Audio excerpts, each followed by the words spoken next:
Hello, my name is Joy Song, and I will be doing a reading of Through Fire and Water by Avi Schwartz.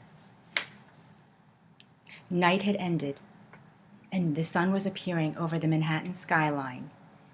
And still, Michael Winston was no closer to saving his kidnapped father, Jake. Jake was an old, frail, and decorated World War II war hero whose life now lay in his son's hands. Only 5 days remained until the month-long deadline. Throughout the harrowing night, he was manipulated into running 50 blocks, desperately racing from payphone to payphone, answering the calls on time, fulfilling the sadistic demands of Simon, the ringmaster of the whole operation. Simon taunted and played with him like a mouse caught in a trap. With his lungs burning from exhaustion, he managed to answer another one. "How many times do I have to tell you? This is not a game," said Simon. "What do you think I'm doing? Fooling around? I'm doing my best," pleaded Michael. "Your best," retorted Simon. "Tell that to your father when we send him to hell." "Let me talk to my father," pleaded Michael. Simon hung up, leaving Michael with only the dial tone. Frustrated, Michael banged the receiver. "Please, please!" From the side of his eye, he noticed a homeless man walking up the street pushing a shopping cart. "Sid! Sid!" shouted Michael. "Who wants to know?" Unfamiliar with Michael's cleaned-up and well-dressed look, Sid couldn't recognize him. "It's me, Mike! Michael? Mikey? Mikey, what happened to you?" "They got my father. They're going to take him down." Off in the distance, another payphone was ringing. "You got to help me, Sid. You got to!"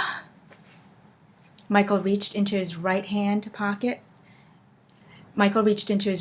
jacket pocket, removed a digital recorder, and handed it over to him.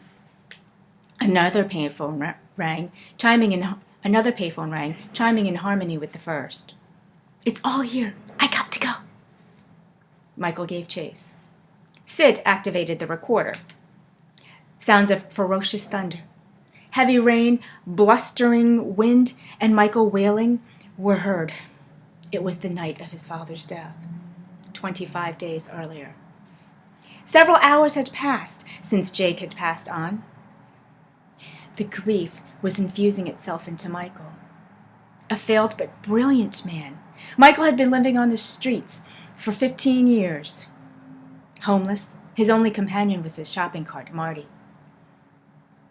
Overwhelmed with loss, pangs of guilt, and self-loathing, he raced through Central Park, numb to the wild and dark storm. One could barely see him. Lightning struck the cart, revealing a half-crazed man with disheveled hair, with a long, unkempt beard, and a digital recording tied to a strap hanging around his neck. The 15 years had taken their toll on Michael. The lightning bolt overturned the cart, spilling its contents onto the ground.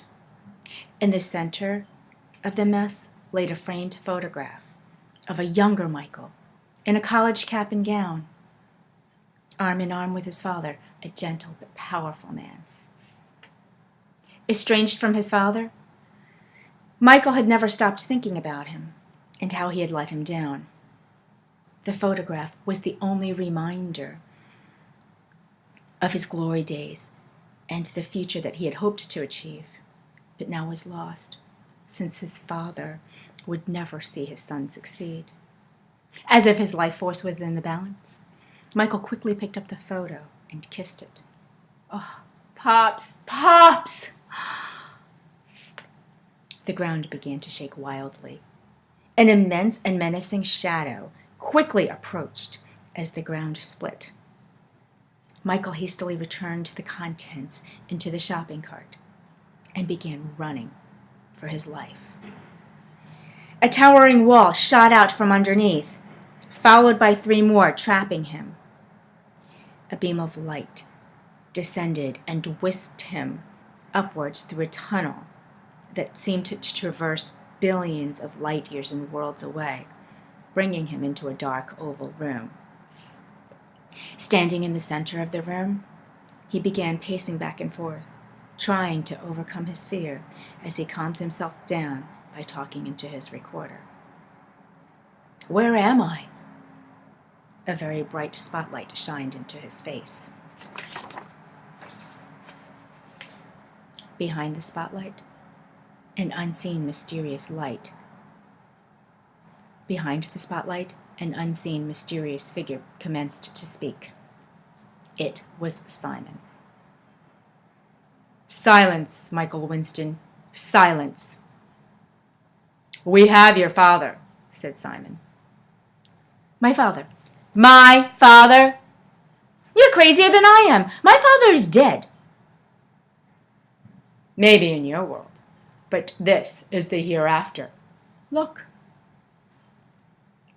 Appearing on the wall was a myriad of downcast human beings in black outfits, marching in uniform lines toward a horrible inferno.